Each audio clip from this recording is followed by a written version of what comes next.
Amém. Carta de Paulo aos 1 Coríntios, capítulo de número 15, por bondade. Nós vamos tratar a respeito de um tema importante, se você puder ficar em pé, para que nós possamos fazer a leitura da palavra de Deus. Nós vamos tratar de um tema importante, que é sobre a ressurreição, uma doutrina importante para a igreja do Senhor Jesus. E vamos começar hoje e finalizar na próxima terça-feira a respeito desse tema de suma importância para a igreja. 1 Coríntios capítulo 15, verso de número 20 e 21. E depois você não fecha a sua Bíblia, mantenha ela aberta, porque nós vamos acompanhar todo o texto. Nós não temos como ler os 58 versículos, porque é muito e vai tomar muito tempo, mas nós vamos usar 2 versículos, mas vamos ver todo o contexto do capítulo 15. Mas agora Cristo ressuscitou dos mortos e foi feito as primícias dos que dormem, porque assim como a morte veio por um homem também, a ressurreição dos mortos veio por um homem. Sente por bondade, meus irmãos. Nós estávamos no velório da irmã Isolina, serva do Senhor, que aprove o Senhor chamar.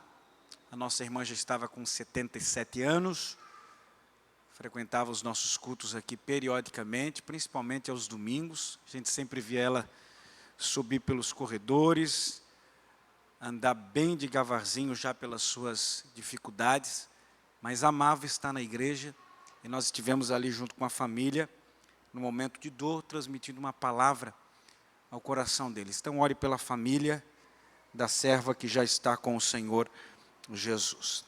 Meus irmãos, a carta que Paulo escreveu aos crentes de Corinto, ela percorre por uma série de problemas de ordem de natureza ética, pessoal, como também é caracterizado por questões de ordem litúrgica, trazendo o sentido pleno de uma verdadeira liturgia, como Paulo também trata a respeito da natureza dos dons espirituais, e ele finaliza tratando a respeito de uma doutrina importantíssima para a igreja primitiva, para a igreja daquela época, como para os tempos atuais, que é a doutrina da ressurreição e também as suas implicações. O capítulo 15, ele pode ser destacado como um trabalho de conclusão final, ou famoso TCC conhecido nas faculdades. Porque Paulo ele traz a abordagem de defesa da ressurreição, como também da natureza da ressurreição, e ele conclui a respeito das verdades incontestáveis a respeito da ressurreição. O capítulo 15, do verso 1 até o verso do número 34, ele pode ser dividido em 3 partes. A primeira parte, do verso 1 até o verso de número 11, Paulo lembra aos coríntios a verdade fundamental: Cristo ressuscitou dos mortos. Do verso 12 até o verso de número 34, Paulo mostra as absurdas consequências de se negar a ressurreição. E do verso de número 29 até o verso de número 34, Paulo observa algumas implicações práticas de se negar a ressurreição. O pastor Hernandes Dias Lopes diz que a cruz sem a ressurreição é símbolo de fracasso e não de vitória. Se não houvesse ressurreição, de nada adiantaria a crucificação de Cristo e o sacrifício de Cristo. A ressurreição foi vital para que o Evangelho pudesse ser pregado na sua centralidade e naquilo que Jesus é, vivo. Ele morreu, mas ele ressuscitou e permanece vivo. A ressurreição é a prova cabal de que a morte de Cristo efetuou o seu propósito, salvar o homem do pecado. E a ressurreição, ela não é, ou a ressurreição do crente, não é simplesmente uma transição da morte para um estado de beatitude e vida eterna. É a mudança do corpo físico, dessa carcaça, para um corpo espiritual, que envolve tanto a continuidade como a mudança. Paulo, ele fundamentou toda a sua experiência em relação ao Evangelho, em relação à sua vida com Cristo, no próprio Cristo e na esperança de uma ressurreição pessoal. Um pastor metodista do século XIX, século XX, chamado Edward Bonds, ele ressaltou que a ressurreição de Cristo é a pedra fundamental da arquitetura de Deus, é o coroamento do sistema bíblico, o milagre dos milagres.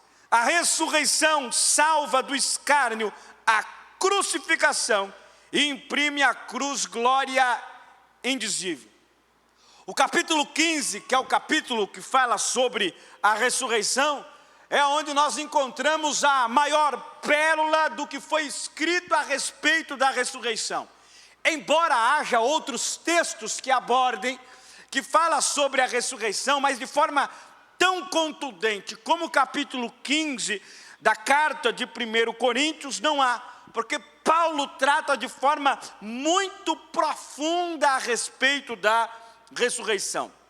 Paulo, a partir do verso de número 3, que está aí na sua Bíblia, ele define o Evangelho em 3 aspectos essenciais.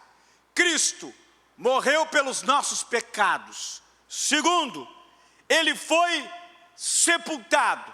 E terceiro, ele ressuscitou dentre os mortos, como diz as Escrituras. E quando Paulo fala a respeito de Escritura, ele está falando a respeito do Antigo Testamento, que era a Escritura que eles tinham acesso, porque o Novo Testamento ainda não estava fechado. O Novo Testamento ainda não estava nas mãos dos irmãos, como nós temos de fato hoje. Verso 3 e verso 4 diz: porque primeiramente vos entreguei o que também recebi, que Cristo morreu por nossos pecados segundo as Escrituras, e que foi sepultado e que ressuscitou ao terceiro dia segundo as Escrituras. Paulo, no verso 3, fala aquilo que ele entregou e também recebeu. E o que Paulo entregou? E o que ele de fato recebeu? Ele recebeu o Evangelho na sua centralidade. E a centralidade do Evangelho que Paulo recebeu é que Cristo morreu, foi sepultado, ressuscitou segundo as Escrituras. E essa é a conotação máxima da validade da salvação da nossa alma em Cristo. Morte, sepultamento e ressurreição. Conotação máxima da nossa salvação, ou da validade da nossa salvação. Agora, é importante nós destacarmos porque Paulo está sendo tão contundente no ensino a respeito da doutrina da ressurreição para os crentes de Corinto, sendo que Corinto era uma igreja que possuía todos os dons, sendo que Corinto era uma igreja que tinha doutores, mestres, ensinadores, tais como Paulo, Apolo, entre outros. Mas era uma igreja problemática, inclusive na deturpação a respeito da ressurreição do corpo. A igreja de Corinto, ela começou a abandonar a fé e a substituir a teologia cristocêntrica pela filosofia grega. Quando Paulo pregou em Atenas, Paulo foi ridicularizado. Por quê? Porque o grego não crê na ressurreição do corpo. Embora creia na imortalidade do corpo, ele não crê na ressurreição do corpo. Eles acreditavam na vida futura, mas não na ressurreição. Os gregos tinham a máxima do dualismo filosófico. Para eles o espírito era essencialmente bom, mas a matéria era má, corruptível. Para os gregos o corpo era um claustro de uma prisão da alma. Nada havia de bom no corpo. Então os gregos se inclinavam ou para o ascetismo ou para o hedonismo. E o que é o ascetismo? É a autonegação. Daí você pode pensar, até que o ascetismo é válido. Se é autonegação, então eu me nego a mim mesmo. Mas existia a hipocrisia por trás do ascetismo. Inclusive Paulo é contundente lá na carta que escreve a Timóteo, a respeito do ascetismo que imperava, que através dessa hipocrisia eles diziam que não era necessário se casar, ou se dar ao casamento, ou eles, através de um moralismo severo, negavam o perdão para determinados pecados. Isso é pura hipocrisia. Isso faz parte da alma do fariseu, que em alguns momentos eram ascetistas. E o hedonismo? O prazer é o bem maior. Isto é, para mim, independente se é errado ou não, que a minha alegria e o meu prazer esteja acima de qualquer moralidade. Então o que vale é o meu prazer, independente se há moralidade ou não naquilo que eu estou fazendo. Então isso eram práticas que pertenciam aos gregos. E a igreja de Corinto estava permitindo de forma sorrateira essas ideologias diabólicas entrarem dentro da igreja, entrarem no seio da igreja, ao ponto que essas doutrinas de demônios combatiam a realidade da ressurreição do corpo. Então eles estavam acreditando mais naquilo que os gregos estavam falando através das suas filosofias, do que a mensagem que Paulo havia entregado. Lá no capítulo de número 15, verso 1, ele diz: também vos notifico, irmãos, o evangelho que já vos tenho anunciado. O evangelho já tinha entrado em Corinto, já tinha tocado os corações, mas eles resolveram dar margem, dar brecha a esses falastrões da fé, que entravam com filosofias dentro da igreja, fazendo com que os irmãos fossem deturpados na sua mente, deturpados na sua conduta espiritual, deturpado na sua maneira de pensar sobre aquilo que Paulo já havia ministrado, ensinado ao coração deles. Eles estavam negando a fé, negando o evangelho, negando a doutrina da ressurreição. Nós cremos na imortalidade do corpo, até cremos na ressurreição de Cristo, mas não cremos na ressurreição do corpo. Não cremos que o homem, depois que morrer, um dia vai ser ressuscitado. Nos versos iniciais do capítulo de número 15, Paulo ele vai falar sobre as evidências da ressurreição de Cristo.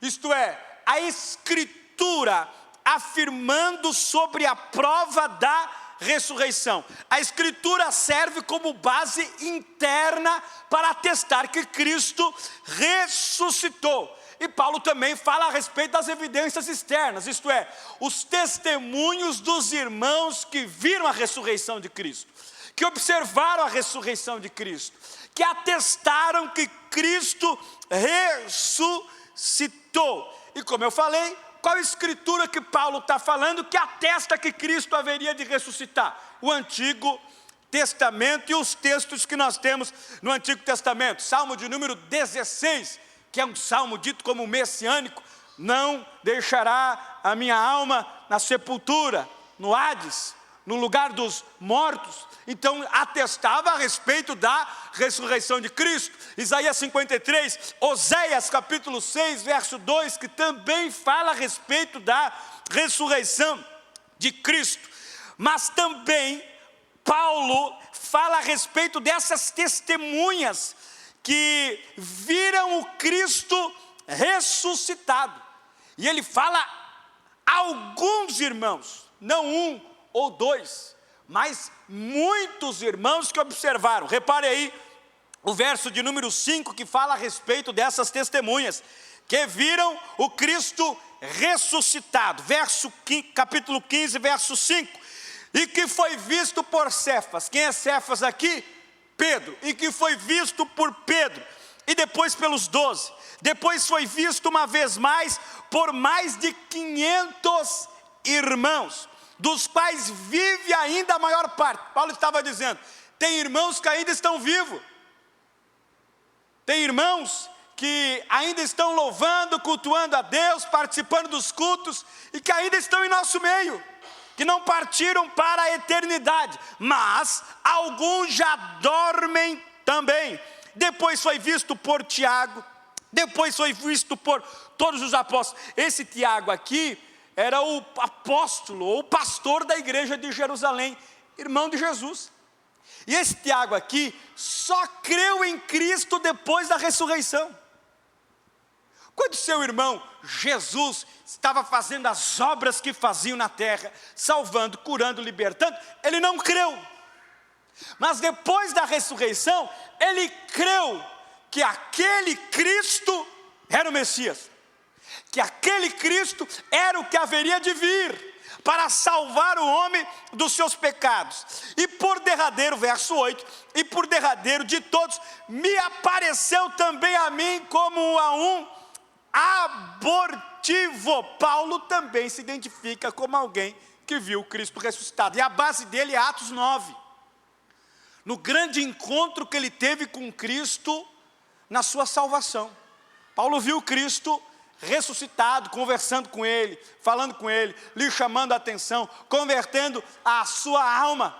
E a ideia de abortivo aqui é alguém que nasceu de forma violenta, é de alguém que veio muito depois, e Paulo veio muito depois dos apóstolos. Então, a forma que ele veio para o evangelho foi violenta, foi feroz, a caminho de Damasco. E a ressurreição, então, é prova judicial. Não tem como você repetir essa prova. Todavia, ela tem evidências incontestáveis. Quais são as evidências? A palavra, a Escritura, é a evidência de que Cristo ressuscitou. Mesmo que ninguém tivesse visto, eu ia crer na ressurreição de Cristo só por aquilo que a palavra diz. Porque a maior base, a maior verdade que nós temos para a alma, pastor Oswaldo, é a Escritura, é a palavra de Deus.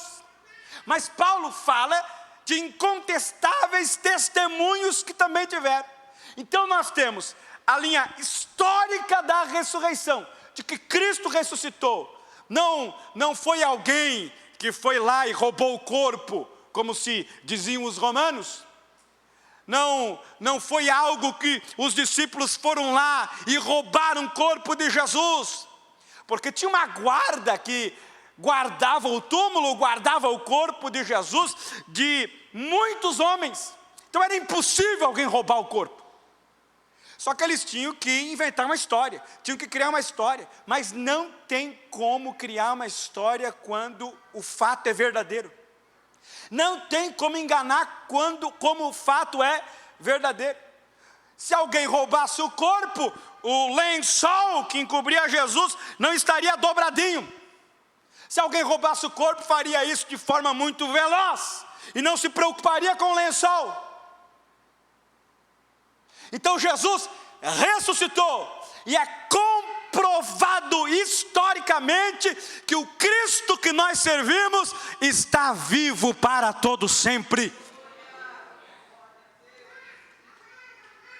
Cristo nos deu prova cabal a respeito das suas ressurreições, e as provas não são apenas históricas ou judiciais, mas também provas morais, emocionais e existenciais. E isso pode ser verificado através da transformação dos discípulos.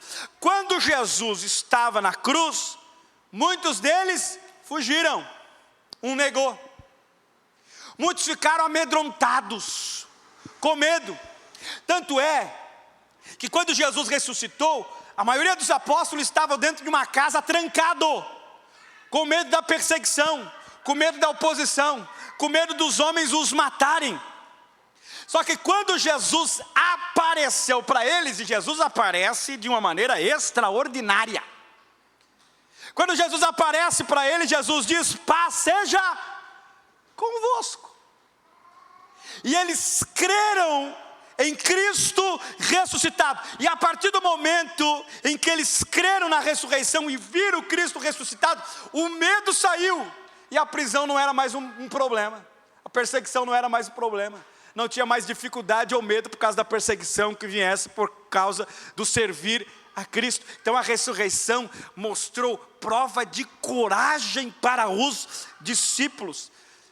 Paulo havia mostrado que tanto as Escrituras quanto os testemunhos pessoais de crentes confiáveis davam suporte à realidade da ressurreição de Cristo. A partir do verso de número 12, Paulo se volta para o aspecto negativo da ressurreição de Cristo, de eles afirmarem não haver ressurreição. E ele usa um método de raciocínio chamado reductio ad absurdum, isto é, uma ideia absurda, uma redução absurda. Paulo refuta o argumento deles, declarando que a ideia da negação da ressurreição deles é completamente absurda. E ele mostra que sem a doutrina da ressurreição, a fé cristã desmorona, não tem validade. Não há fé sem ressurreição, não há base de fé sem ressurreição. Eles acreditavam na ressurreição de Cristo, mas negavam a ressurreição do corpo. Daí Paulo diz: se vocês negam a ressurreição de Cristo, e se vocês negam a ressurreição do corpo, melhor dizendo, então Cristo não ressuscitou.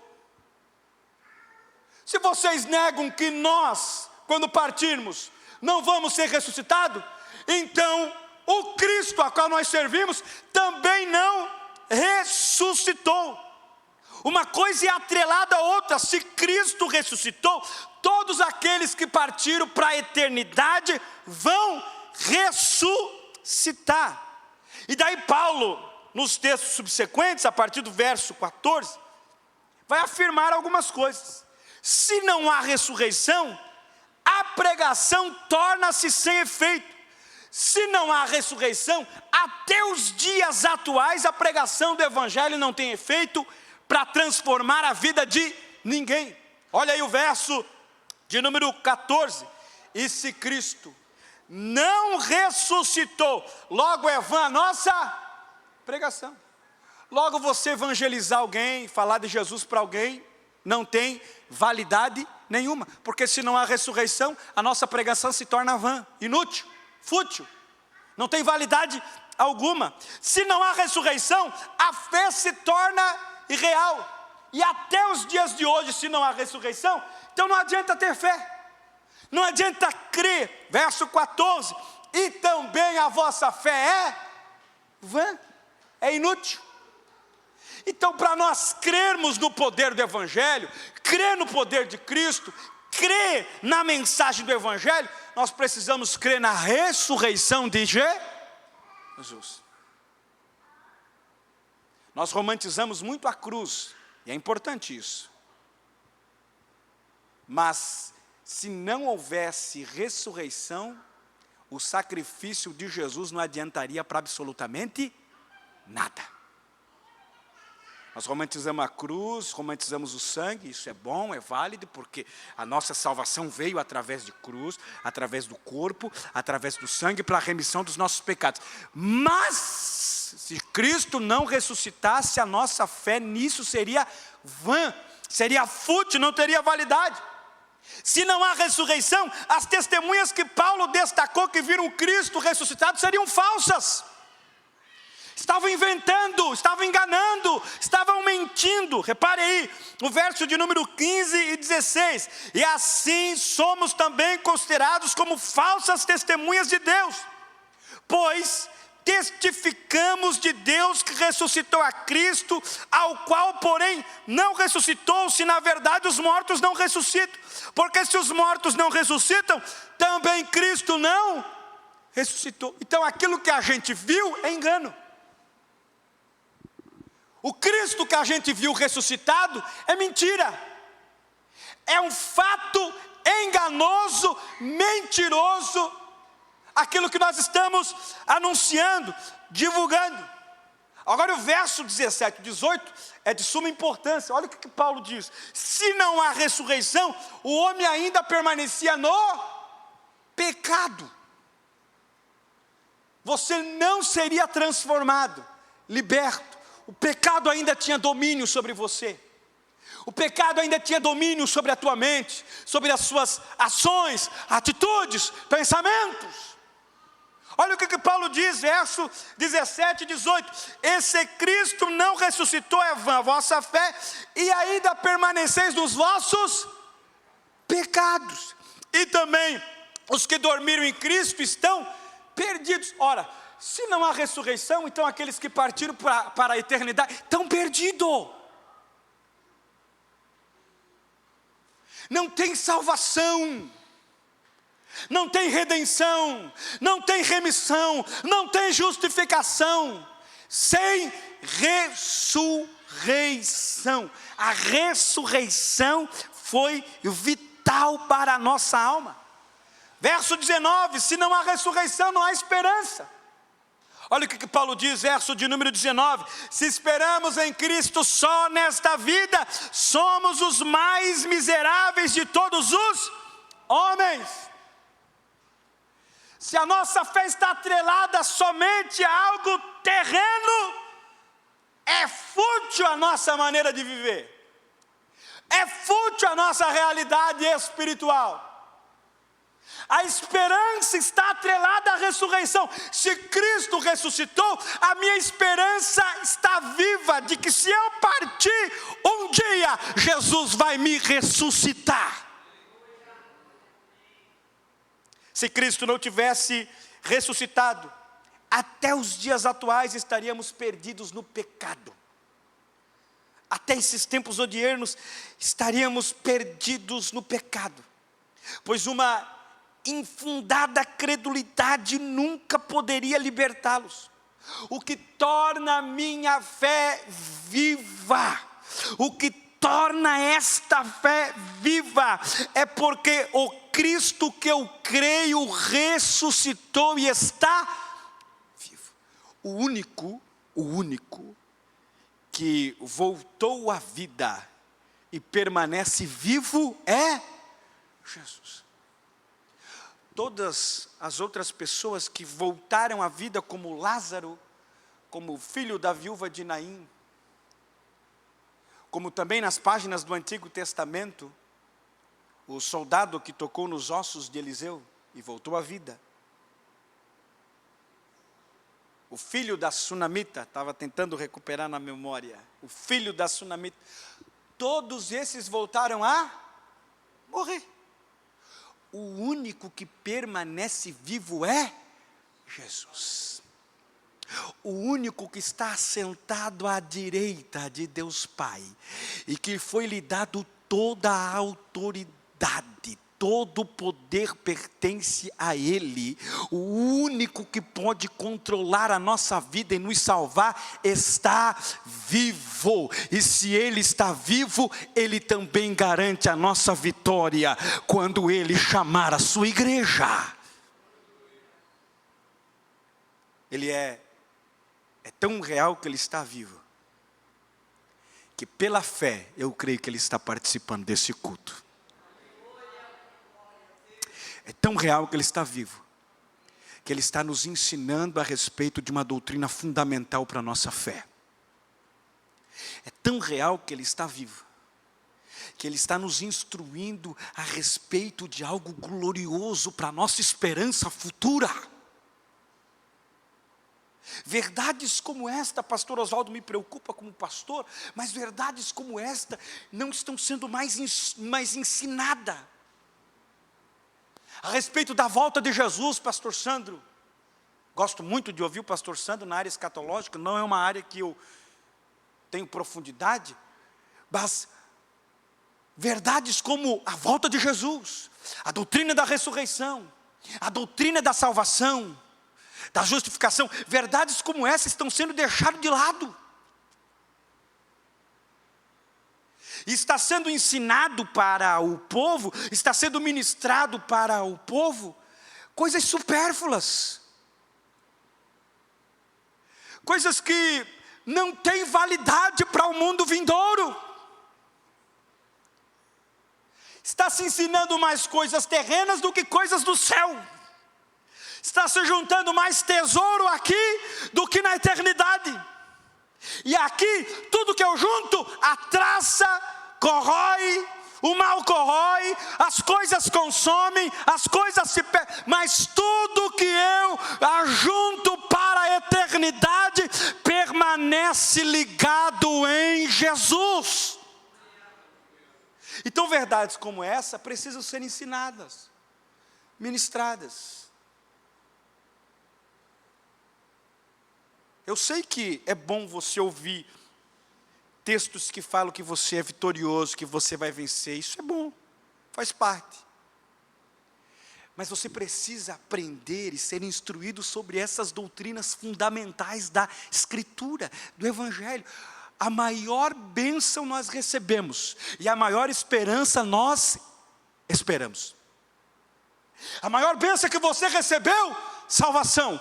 Cristo em você, Cristo na sua alma, e a esperança que nós aguardamos é que um dia esse Cristo se manifestará a nós conforme Ele é, quando nós estivermos com Ele na eternidade.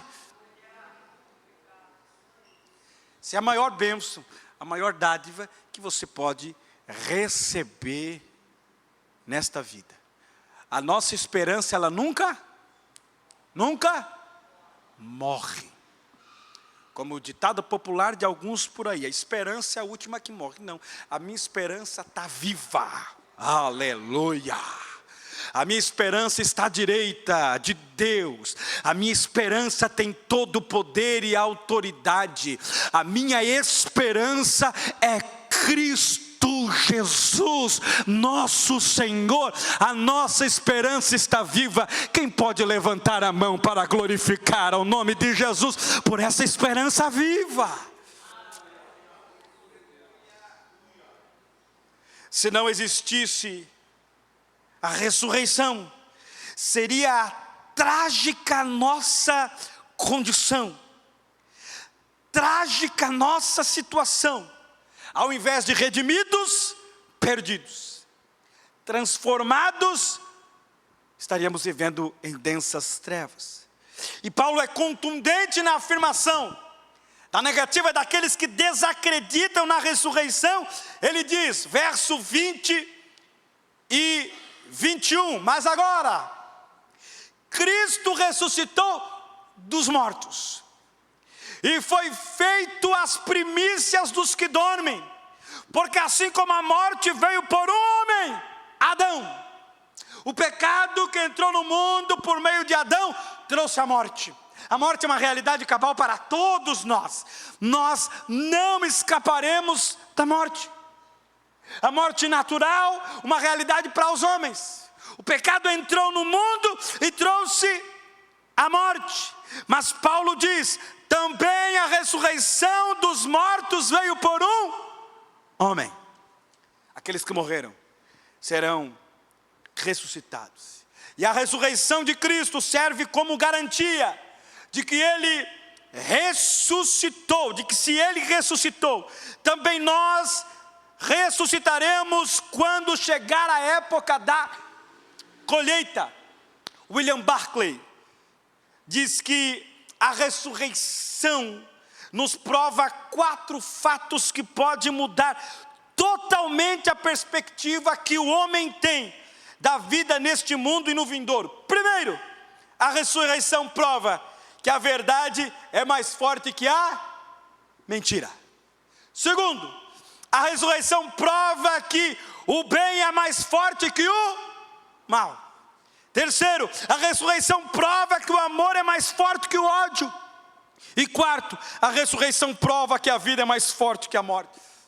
Se Cristo não ressuscitasse, a mentira teria êxito. Se Cristo não ressuscitasse, o mal teria êxito. Se Cristo não ressuscitasse, o ódio teria êxito. Se Cristo não ressuscitasse, a morte seria vitoriosa. A partir do verso 20, Paulo ele fala sobre a ressurreição dos crentes como fato que vai desdobrar o acontecimento tão aguardado. E no verso 20 tem uma palavra aí, que Paulo disse, que Cristo foi feito as primícias dos que dormem. E a palavra primícias aí do verso de número 20, sugere duas realidades. Primeiro, a primeira parte, ou feixe da colheita que era levada ao templo e oferecida, Levíticos capítulo 23, verso 10 e 11. Segundo, mais frutos viriam depois dessa primeira colheita, ou das primícias que eram oferecidas. Para o entendimento mais claro daquilo que Paulo está falando, daquilo que Paulo está identificando, Cristo como as primícias dos que dormem, é que o Cristo ressuscitado representa para a multidão de crentes que irão ressuscitar no seu advento, o que a primeira espiga madura, a primeira colheita, a primícia colhida pelas mãos, representa para toda a colheita. Tem o início, tem a primícia, tem aquele que vem primeiro, e o primeiro, Cristo. O primeiro, Cristo. O primeiro, Cristo. Eu vou falar que nem alguns pregadores aí, você perdeu a oportunidade de dar glória a Deus, já quando eu falei primeiro. O primeiro, Cristo. Depois nós. O verso 23 e 24 do texto de 1 Coríntios, capítulo de número 15, Paulo aborda a ordem dos acontecimentos, os fatos. Como é que vai se ocasionar essa ordem de acontecimentos? Primeiro Cristo, as primícias. Depois os mortos em Cristo, isto é, aqueles que pertencem a Cristo, aqueles que são de Cristo. E por último, a ressurreição e o julgamento final. Olha o verso 23 aí, 23 e 24. Mas cada um por sua ordem. Cristo, as primícias. Depois, os que são de Cristo na sua vinda. Depois virá o fim, quando tiver entregado o reino a Deus, ao Pai, e quando houver aniquilado todo o império e toda potestade e força. Dessa maneira, nessas expressões, a ressurreição de Cristo representa mais do que uma garantia de nossa própria ressurreição.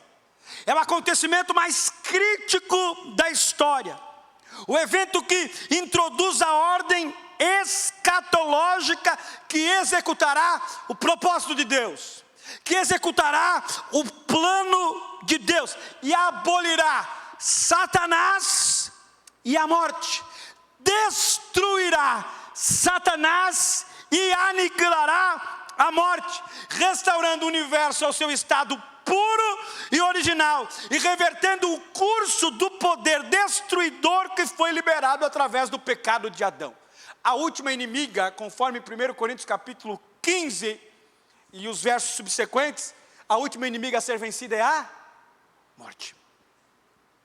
A morte será vencida, a morte será aniquilada, a morte será destruída. Apocalipse capítulo 21, verso 4, e Deus limpará dos nossos olhos toda, e não haverá mais morte. Se a morte não foi aniquilada ainda, é uma realidade cruel para todos nós que perdemos alguém. Uma realidade cruel e um choro de luto quando perdemos um ente querido. Esta morte, esta realidade tão cruel, não terá mais espaço na eternidade. O céu não é local de funeral. O céu não é local de enterro, o céu não é local de túmulo, lugar de funeral, lugar de enterro, lugar de luto, é nessa terra. Mas quando nós chegarmos na eternidade, não haverá mais morte, não haverá mais dor, não haverá mais luto, não haverá mais trevas, porque todas essas coisas se passaram. Diante dos 28 primeiros versículos, e na próxima terça nós vamos do verso 29 em diante. Diante dos 28 primeiros versículos, o que nós podemos atestar é que, primeiro, a Escritura é testemunha da ressurreição. Segundo, a experiência pessoal de Paulo dá provas da ressurreição. Terceiro, a pregação do Novo Testamento era baseado na cruz de Cristo, no sacrifício de Cristo e na sua ressurreição. Quarto, a redenção pessoal depende da ressurreição. Se você foi redimido, é porque Cristo ressuscitou. Se você foi redimido, é porque Cristo está vivo. Não tem como um morto redimir alguém. Não tem como um morto salvar alguém. Para alguém ser salvo tem que estar vivo. E o único que ainda está vivo e que passou nessa terra é Cristo. Então o único que podia redimir a tua alma é Cristo.